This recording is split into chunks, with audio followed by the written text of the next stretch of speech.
Hola, bienvenido a este video que habla sobre derechos humanos. Vamos a ver varias cosas. Un saludo, te invito a que te suscribas a mi canal. Dale me gusta para poder seguir compartiendo más videos. Tengo varios videos en el canal que te gustarían ver.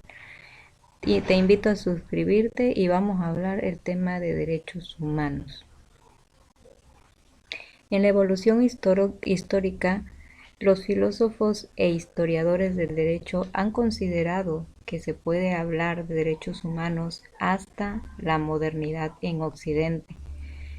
En la comunidad, en esta relación con el orden cósmico que no dejaba espacio para el ser humano como sujeto singular, se concebía el derecho primariamente en un orden objetivo de sociedad. En la sociedad se tenía un centro de grupos como familia. Habían linajes o corporaciones profesionales laborales. Esto implica que habían facultades propias de un ser humano en cuanto a tal facultades de exigir o reclamar algo. Pero el poder atribuido en el individuo se derivaba en un doble estatus del sujeto en el seno de la familia y del Estado en la sociedad. Fuera del estatus no había más derechos. En los derechos subjetivos se piensa en la actualidad como un objeto de debate entre los siglos XVI, XVII y XVIII, donde los derechos humanos eran producto de una afirmación progresiva de una individualidad.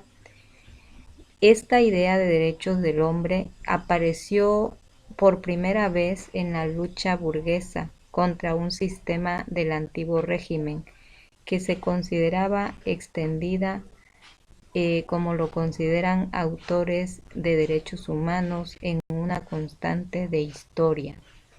En el mundo clásico, en los antecedentes de los derechos humanos nos habla de documentos antiguos que se han vinculado con los derechos humanos en el cilindro de Ciro.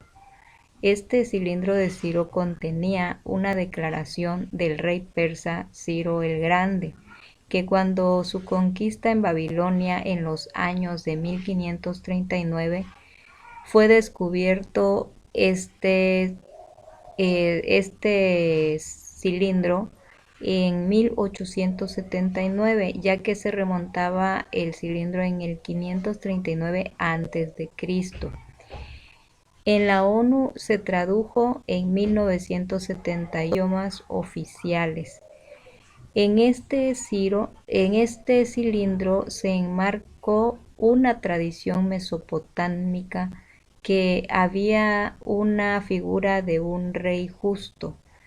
En ese ejemplo conocido como rey de Urucágina, en este reino, durante el siglo XXIV a.C., se destacó Hammurabi de Babilonia y un famoso código del siglo XVIII a.C. En este cilindro de Ciro se presentó un numeroso de características que eran una novedad para este cilindro, especialmente que relativamente a su religión había sido valorado en un sentido humanista, incluso se describía como la Declaración de los Derechos Humanos. Numerosos personas, historiadores, que consideran que el término era ajeno a un contexto histórico. En los documentos modernos y medievales, como la Carta Magna Inglesa del año de 1215 y la Carta de Mandinga de 1222, se les había asociado con los derechos humanos. En esta carta se afirma, en la Carta Magna no se consideró una declaración de los derechos humanos todavía.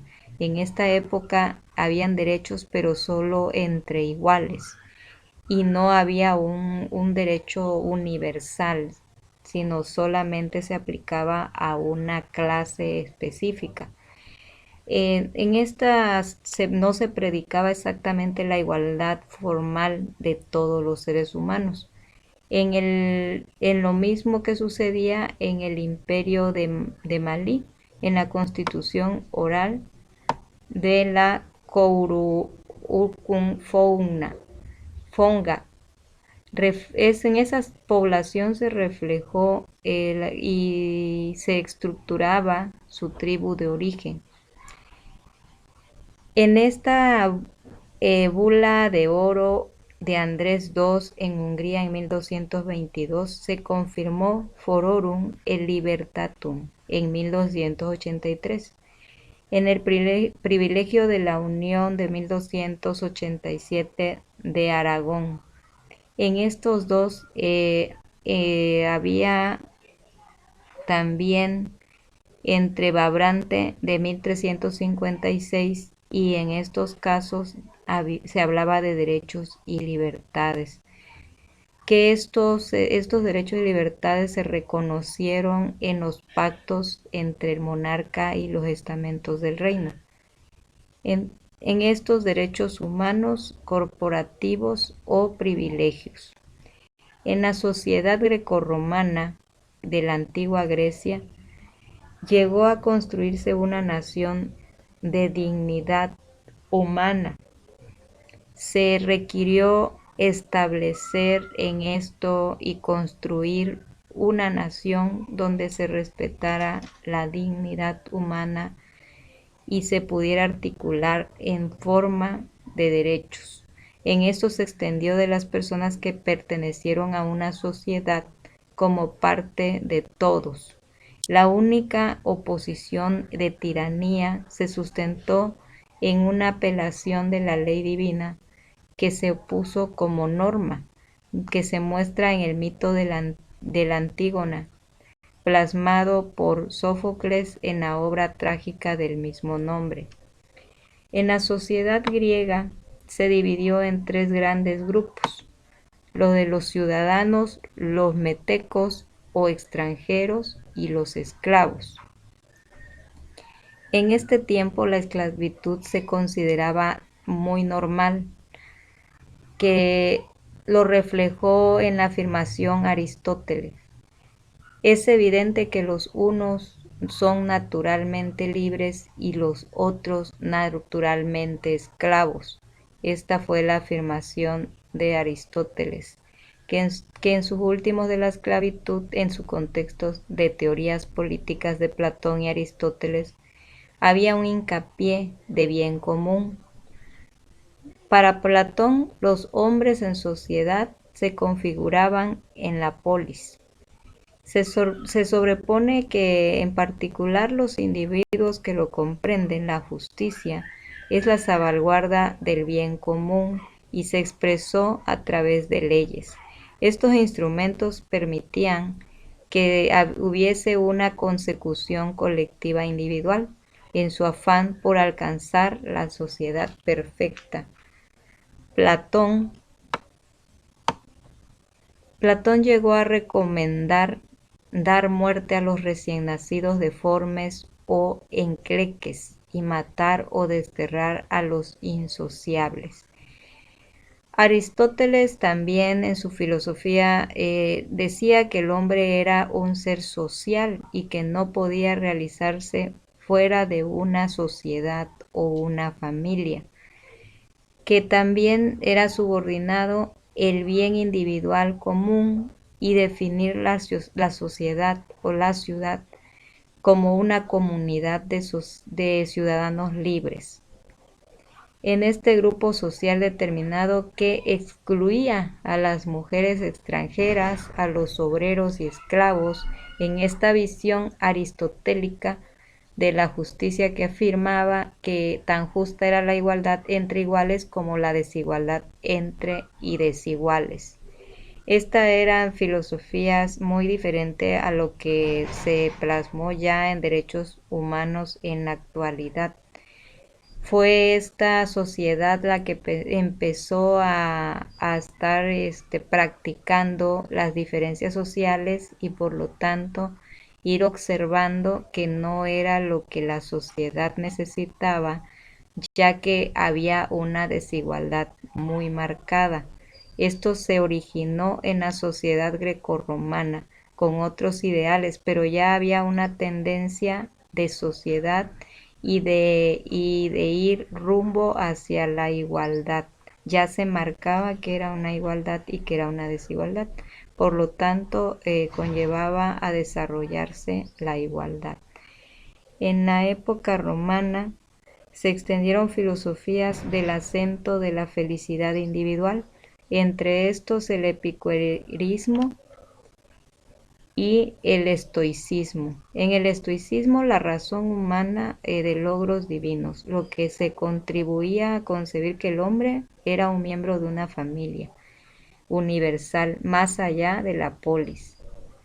Seneca, Epicteto, Marco Aurelio, Cicerón, estos fueron algunos que intervinieron en la filosofía estoica por el mundo latino. En la influencia del cristianismo referente a los derechos humanos, la filosofía estoica se difundía en una sociedad grecorromana con una idea de cosmopolitismo. En el cristianismo, el sentido espiritual para que se afirmara una igualdad entre hombres y mujeres en tanto a los ciudadanos del reino de Dios. Había un marco de dignidad y no obstante también Luis Sebastián, para los teólogos cristianos medievales de la igualdad, la teología era compatible con la desigualdad social. Nacían con estatus sociales, con los designios divinos y con los más adecuados para su salvación. En el cristianismo, que fue derivado de una religión judía, heredaron en ella la tradición Mishpat, ese concepto que jurídicamente era rico en amplitud semántica y que dentro de este sistema se indicaban las decisiones judiciales y juicio legal justo. Aquí ya empiezan a practicar el derecho, pero ya más oficial, escrito, y dado que esta modernidad se atribuyó a lo justo como orden objetivo, había un pensamiento de cristiano antiguo o medieval con una referencia hacia los derechos humanos, pero aún no se reconocían los derechos humanos, sino se exigían ciertas justicias que descendían de una tradición, como por ejemplo en el libro del Nuevo Testamento, que no pagaban a sus empleados sus justos salarios. En el cristianismo gradualmente se formó un derecho romano y mejoró la situación en lo que refería a la esclavitud. Los hijos y las mujeres en un estatus de su filosofía cristiana era más alto que en la grecorromana. En este plano, lo económico, usura y la explotación, estableciendo las bases de esa doctrina del justo precio. En estas desarrolladas ideas, los padres de la iglesia proclamaban el sentido social y la propiedad del rey, pero Tomás de Aquino sentó las bases en un orden jurídico medieval.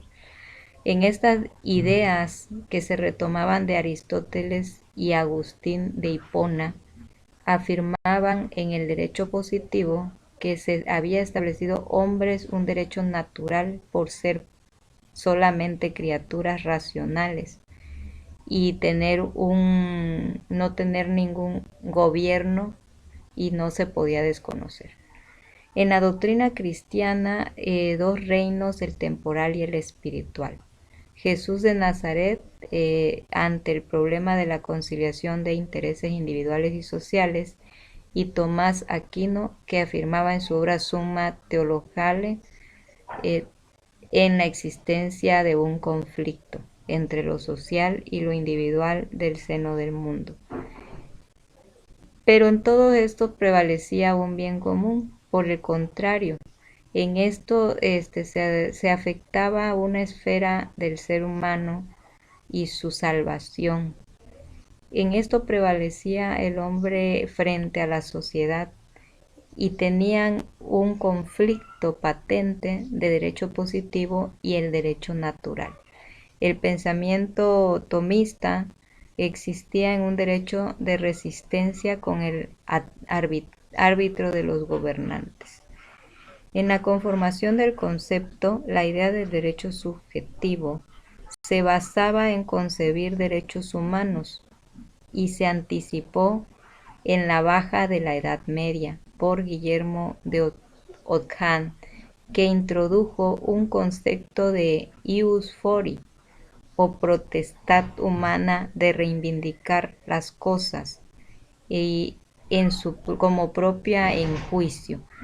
Los escolástica española insistieron en una visión subjetiva del derecho en los siglos XVI y XVII. En esto la idea del derecho como un orden objetivo. Se enunciaron ciertos derechos naturales, pero los derechos relativos al cuerpo, derecho a la vida o a la propiedad, como el espíritu, derecho a la libertad de pensamiento o de dignidad. En estas filosofías individualistas, en la difusión del término iura naturalia, este pensamiento iunaturalista fue auspiciado por el contacto con las civilizaciones americanas y debate producido en Castilla sobre los justos títulos de la conquista y la naturaleza de los indígenas.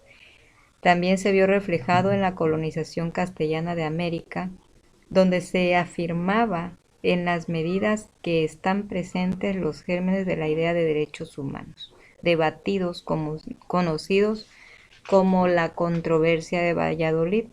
Esta controversia de Valladolid es una película, la hicieron una película para que se vieran los rasgos en ese tiempo de lo que era el clero, el poder del clero y cómo consideraban a los indígenas en ese tiempo. Se preguntaban si tenían alma o no tenían alma, si eran hijos de Dios o no eran hijos de Dios. Y en la controversia se decía que eran criaturas, pero que no tenían la capacidad de ser hijos de Dios. Esta controversia es muy importante también verla porque ahí se va a entender la visión que tenían de ese tiempo con respecto a los derechos humanos. Obviamente los indígenas no contaban con esos derechos y se les trataba como criaturas, una parte más de lo que era el ecosistema de ese continente, ya que por tener diferentes usos y costumbres no se les consideraba seres humanos con los mismos derechos que tenían los del clero o los de los otros continentes, por no saber sus lenguas y por tener una costumbre totalmente distinta, y las prácticas de culto o lo que hacían, las veneraciones y todo lo que hacían no eran nada parecido con los del clero. Entonces, este debate de controversia de Valladolid es muy importante verlo para poder entender lo discriminatorio que había en ese tiempo hacia el ser humano por la situación de ser de diferentes culturas. En la conformación del derecho subjetivo, los humanos eran considerados en la Edad Media que no tenían los mismos derechos de ahora, ¿no? Esto fue una secuencia que tuvo que ir evolucionando para poder llegar hasta ahora, y que estos derechos que en ese tiempo sí se violentaban sin darse cuenta por cómo ellos se habían desarrollado, y todavía los pensamientos filosóficos iban evolucionando, este, se va haciendo hincapié en la historia para poder comprender cuánto ha costado en la evolución llegar a los derechos humanos de ahora, y que se ha podido ir mitigando los conflictos entre diversas culturas o diversos países. En la Revolución Inglesa, la burguesía se satisfacía de exigencias de tener una clase con seguridad contra los abusos de la corona, y se limitó el poder de los reyes sobre súbditos. Se proclamaba ley de habeas corpus en 1679 y 1689. En el Parlamento se impuso a Guillermo III de Inglaterra y a Bill Reince una serie de principios sobre los cuales los monarcas no podían legislar. En ese tiempo se cerró el paso a la restauración de la monarquía absoluta, en la pretensión de corona inglesa de que su derecho era designio divino. En esto se consideraba una declaración de derechos, pero los derechos humanos, los mismos, se reconocían al alcance nacional y no se consideraban propios del hombre. En el siglo XVII y XVIII, los filósofos europeos del concepto de derechos naturales, cabía destacar a John Locke y Voltaire. Sus ideas fueron importantes en ese desarrollo, pero en la noción moderna de derechos, los derechos naturales para Locke se dependían de la ciudadanía, no dependían de la ciudadanía ni de las leyes de un Estado. Ni Locke, Thomas Hobbes, ni Jean-Jacques, ni Rousseau se basó en los derechos como un individuo que son naturales, y que en el estado de naturaleza los hombres son titulares de todos los derechos. Estas nociones y declaraciones de los derechos fue a finales del siglo XVIII. En el nacimiento de los derechos humanos había una perspectiva sociológica que era importante también en el debate por una parte de George Jelinek ha defendido los derechos humanos estaban diferentes permitir al ejercicio de una libertad religiosa. Karl Marx, por lo contrario, afirmó que la pretensión de la burguesía de garantizar el derecho a la propiedad. Max Weber, en su obra La ética protestante y el espíritu del capitalismo, ahí existía una conexión entre ética individualista y se basó los derechos humanos y el surgimiento del capitalismo moderno.